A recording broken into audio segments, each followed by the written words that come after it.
Ladies and gentlemen, our next keynote, The Race to 2047, Shaping Global Technology Futures, will now focus on how innovation and technology are driving the future of global economies, including the United States and India. We are privileged to have Mr. Martin J. Schroeter, Chief Executive Officer of Kyndryl, to deliver this keynote. Under his leadership, Kyndryl has become a global leader in IT infrastructure services, and he will share his vision on how the US and Indian tech industries can work together to lead the next phase of technological evolution. Ladies and gentlemen, Mr. Martin J. Schroeter, can I have a round of applause for him, please?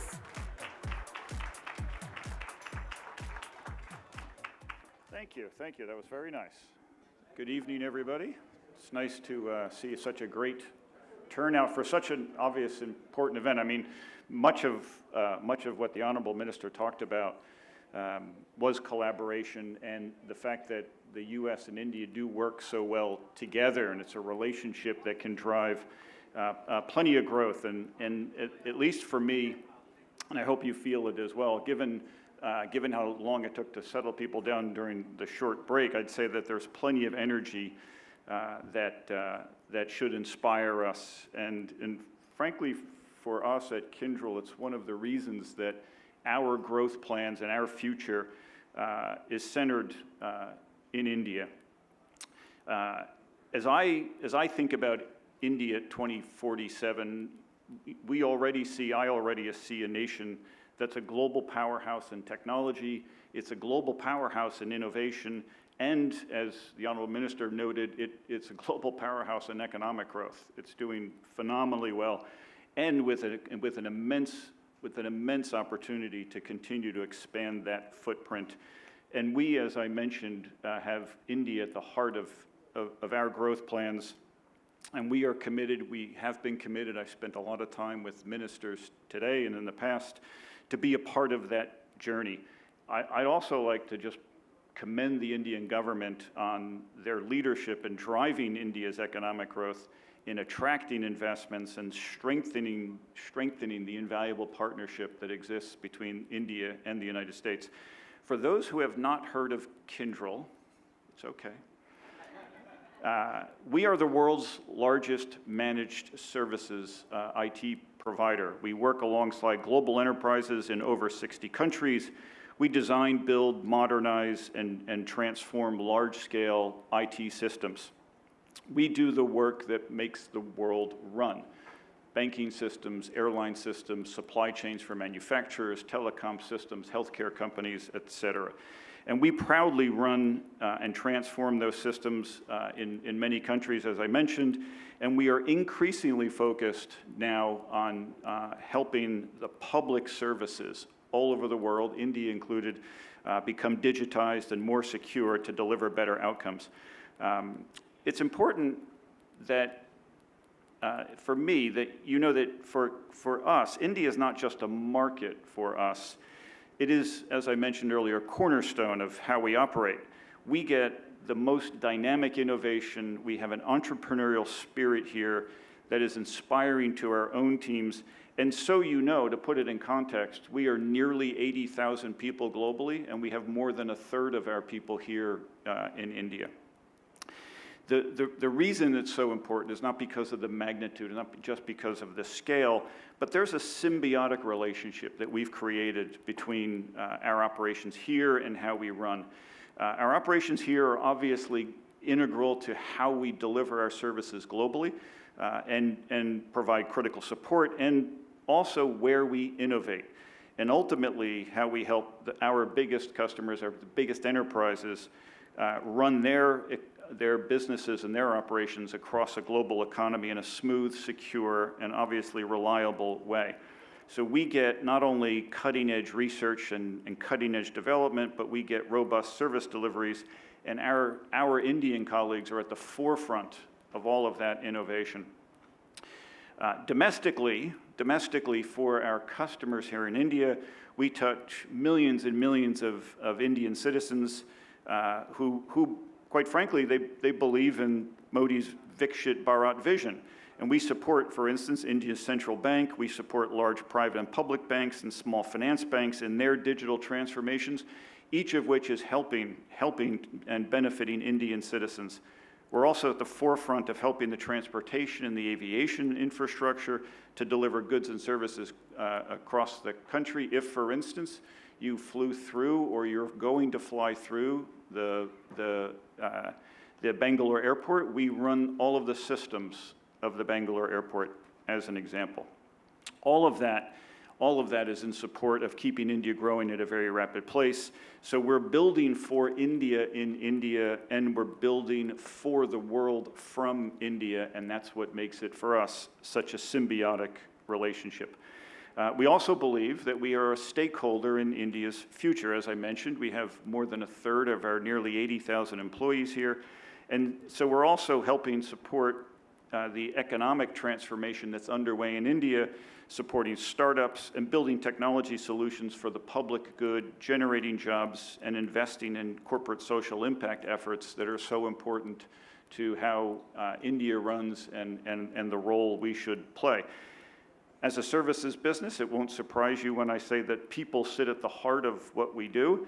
And we also support the national agenda that the government has around skilling. We recognize the importance of equipping the workforce with the skills needed for the future, and we're committed to partnering with educational institutions, government bodies, and industry leaders to foster a culture of continuous learning and development. We do that today already, and we will continue to expand that.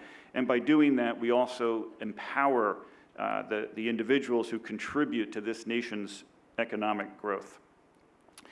The U.S.-India strategic partnership, it's robust, it's multifaceted. I think the Honorable Minister said it well.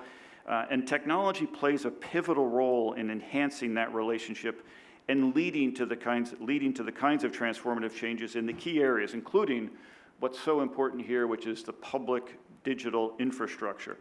India's tech aid, we've heard that phrase before, India's tech aid is predicated and driven by India's journey from being a consumer of technology to driving its national transformation agenda on the foundations of data sovereignty, open source technology, and the independence of a national digital payments infrastructure. This is an area that both the US and India can deepen their engagement and build on existing efforts. The US and India can work on ways to boost cross-border digital payment mechanisms, the public health infrastructure, cyber defense, and much, much more. Today, private enterprises can profitably enter, very important, and again, the Honorable Minister was on this point. There is a role here for private enterprise growth.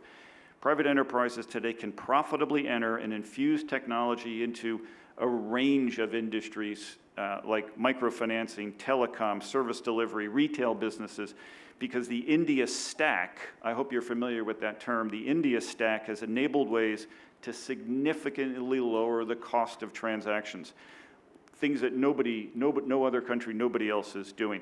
All of that promotes the participation in private enterprise into public services, which has traditionally been a government domain. For example, India is among the top 5 countries with the lowest data tariffs, and mobile payments using UPI, the universal payment infrastructure, far surpass credit card payments. And in healthcare delivery, digital enablement and outreach have enabled companies like Dr. Lal Path Labs to offer various diagnostic services and test results delivered within a day, maybe the US can learn some of that, delivered within a day and very, very affordable prices.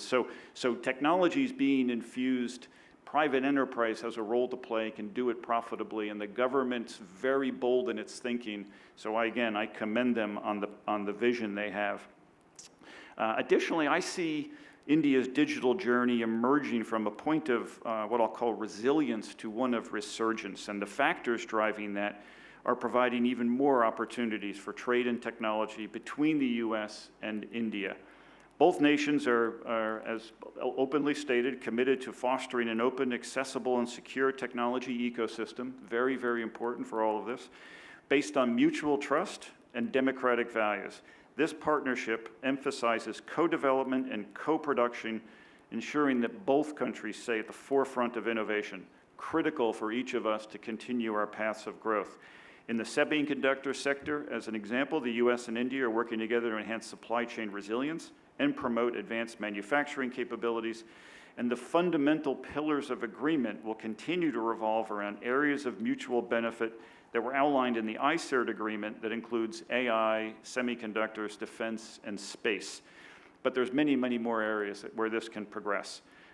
The Indian government has announced, for instance, they're opening up access to geospatial and remote sensing data to Indian entities. So India's farmers, for example, can benefit by leveraging the potential of geospatial and remote sensing data to map agricultural land holdings and monetize them better. For both the US and India to benefit from skilled resources in country, we do need to continue to build mechanisms and policies that promote upskilling. The world is not standing still, technology is moving fast, and so across the board we need to promote collaboration in the newer and the newest emerging technologies like quantum computing, all of the rapid advances in cybersecurity and cyber resilience, artificial intelligence, and obviously the latest buzz around generative AI, robotics, clean energy, and more. Today there is a significant, we see it every day, there is a significant mismatch between the demand and the supply of technology talent in India and in the US, with many graduates just not showing up with the kind of job-ready skills for a number of reasons. Outdated curriculum, limited practical training and experience, and quite frankly, a series of rapidly changing industry expectations all lead to this. And here, as we are in other places, but here we are bridging the gap between the theoretical credentials that one receives and the practical reality of what an employer like Kyndryl might demand. We also need to build a stronger research and IP culture in India, and a huge area, it remains a huge area for cooperation and collaboration between our two nations.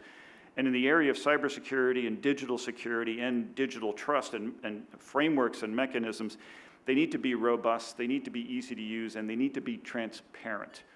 Most organizations that I interact with, that I spend time with, their cybersecurity mechanisms are disconnected precisely because the security professionals where there's been an experience and a boom in offerings, they haven't approached them in a strategic way. It's just try everything and see how we can get it to fit in. But a step back and a view on how to strategically organize oneself for cybersecurity and digital security is vital.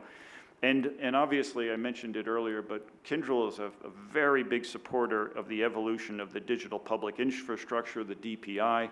We believe that leveraging the strength of the US and in the India relationship can accelerate the development and deployment of DPI, creating a much more inclusive and connected world. We see it in the work we're doing already today in helping in the micro-lending area, helping farmers get loans in a process that used to take 11 weeks, we now do in 11 minutes. Hugely beneficial to the target consumer for that infrastructure. And our goal as Kyndryl is obviously to be a trusted partner to the people and the enterprises who are building this and are expanding that digital infrastructure. To bridge the skills gap that I mentioned earlier, we have formally launched skilling programs in India in more advanced experiential learning programs. So again, we have, my opinion, the best engineers on the planet, nearly 80,000. So we're helping to bridge the gap of the theoretical with the practical by imparting our skills in designing and developing and building and managing large-scale information systems to students, not just to the practitioners.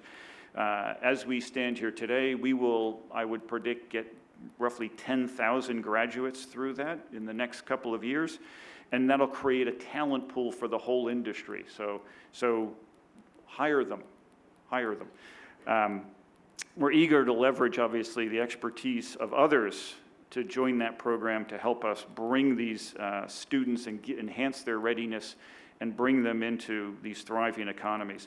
We're also deeply committed to strengthening the India-US partnership, and we're eager to continue our work with the government of India to accelerate innovation, to accelerate the adoption of emerging technologies.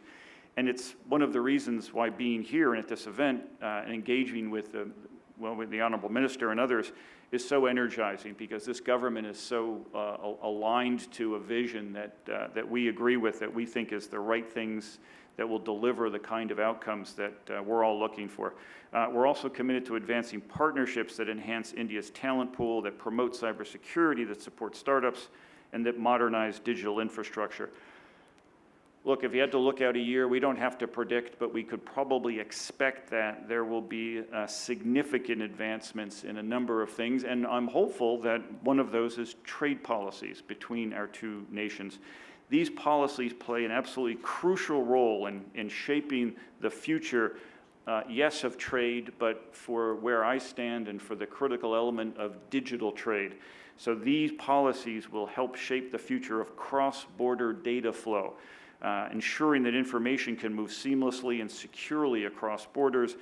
I won't give examples, but you could imagine what would happen if the data stopped flowing between countries. It would be a disaster for all of us. It's essential for the continuing to foster innovation. It's essential, absolutely essential for economic growth, and obviously it's essential to keep enhancing the collaboration that we're all counting on. So I remain, I hope you get the sense, I am very optimistic about the future, about the opportunities that lie ahead. As I said earlier, I am a firm believer that technology can address many of the challenges we have, not all, but it can certainly play a role.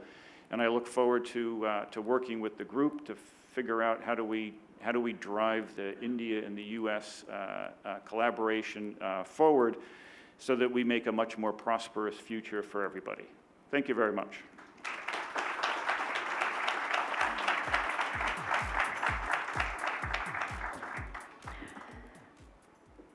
Mr. Martin J. Schroeter, CEO of Kyndryl, thank you so much for your insightful remarks.